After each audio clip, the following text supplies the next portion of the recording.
السلام علیکم ورحمۃ اللہ وبرکاتہ۔ اللہ تعالی ہمارے جو ملک میں مقبل پاس ہونے کو جا رہا ہے، اللہ تعالیٰ اس کو ناکامیاب عطا فرما۔ اور اللہ تعالیٰ غیروں کی سازش کو ناکام اور ختم فرما۔ اے اللہ، جو بھی مسلمان کے خلاف سازشیں ہو رہی ہیں اور جہاں جہاں ہو رہی ہیں، اے اللہ تماموں کو ختم فرما، نست نابود فرما۔ اے اللہ تعالیٰ ان کے لیے اگر ہدایت ہے تو ان کو ہدایت عطا فرما۔ اے اللہ مسلمانوں کی حفاظت فرما۔ اے اللہ پورے عالم کے مسلمانوں کی حفاظت فرما۔ اے اللہ جتنے بھی بے نمازی ہیں، اللہ سب کو نماز کی 5 وقت کی پڑھنے کی توفیق نصیب فرما۔ اے اللہ جہاں جہاں مسلمانوں پر ظلم ہو رہا ہے، اللہ ظلم کو ختم فرما اور مسلمانوں کا بول بالا فرما۔ اے اللہ خاص طور سے ہمارے انڈیا میں وقف بل پاس ہو رہا ہے، اے اللہ اس کو ختم فرما۔ اے اللہ اس کو مسلمانوں کا ہے حق اور مسلمانوں کو حق میں عطا فرما۔ اے اللہ ہمارے دارالعلوم دیوبند کی حفاظت فرما۔ اے اللہ ہمارے میوات کے مسلمانوں کی حفاظت فرما۔ اے اللہ ہمارے میوات میں ناچ گانا سر عام ہو چکا ہے، میں گواہی دیتا ہوں آپ کے سامنے۔ اے اللہ اس کو ختم فرما۔ اے اللہ ان کو ہدایت عطا فرما۔ اے اللہ ان کو ہدایت عطا فرما۔ اے اللہ ہماری نسلیں برباد ہو رہی ہیں، اے اللہ ان کو صحیح راستے پہ چلنے کی توفیق نصیب فرما۔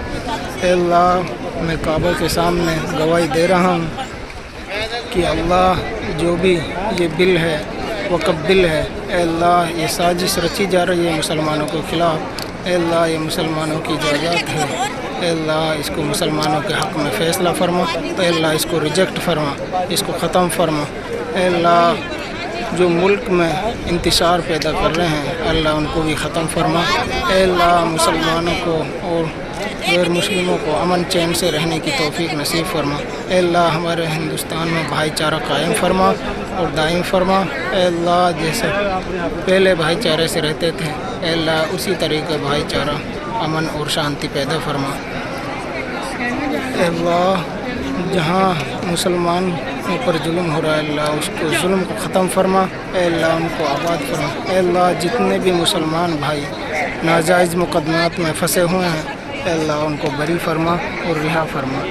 اے اللہ جو بھائی جتنی بھی ہماری بہن بیٹی بغیر شادی کے اپنے گھر پر بیٹھی ہیں، کسی عذر سے ان کی شادی نہیں ہو پا رہی، اے اللہ ان کا نیک صالح جوڑا عطا فرما۔ اے اللہ اے اللہ جو غزہ اور فلسطین پر ظلم ہو رہا ہے، اللہ اس کو ختم فرما، اسرائیل کو نست نابود فرما اور جو ان کا ساتھ دے رہا اللہ ان کو بھی نست نابود فرما۔ اے اللہ ہماری اس دعا کو قبول فرما۔ اے اللہ جو بھائی یہاں آنے کی تمنا بہت کرتے ہیں، اے اللہ دل میں امیدیں لے بیٹھے ہیں، اے اللہ ان کی جائز تمناؤں کو پورا فرما۔ اے اللہ اپنے گھر کی ہر مسلمان بھائی کو زیارت نصیب فرما۔ اے اللہ ہمارے گناہوں کو معاف فرما۔ اے اللہ ہماری خطا کو معاف فرما۔ اے اللہ غزہ اور فلسطین کے مسلمانوں کی حفاظت فرما۔ اے اللہ ہمارے گناہوں کو معاف فرما۔ اے اللہ ہم گنہگار بھائی بندے ہیں اور آپ کے سامنے آپ کے در پر کھڑے ہیں، اے اللہ ہمیں معاف فرما۔ اے اللہ ہمیں معاف فرما۔ اے اللہ مسلمانوں کا بول بالا فرما۔ اے اللہ مسلمان کا اے اللہ اسلام کو غالب فرما۔ اے اللہ ہمارے دارالعلوم دیوبند مراکز مدارس مسجد خانقاہ، اے اللہ خاص طور سے ہمارے حضرت کلیم صدیقی کو رہا فرما۔ اے اللہ جو اور بڑے بڑے عالم جیلوں میں بند ہیں، اے اللہ ان کو رہا فرما۔ اے اللہ مولانا کلیم صدیقوں کو رہا فرما، بری فرما۔ اے اللہ ہمارے گناہوں کو معاف فرما۔ اے اللہ ہماری دعاؤں کو قبول اور منظور فرما۔ اے اللہ ہم نے جو مانگا ہے وہ بھی عطا فرما، جو مانگنے سے رہ گیا وہ بھی عطا فرما۔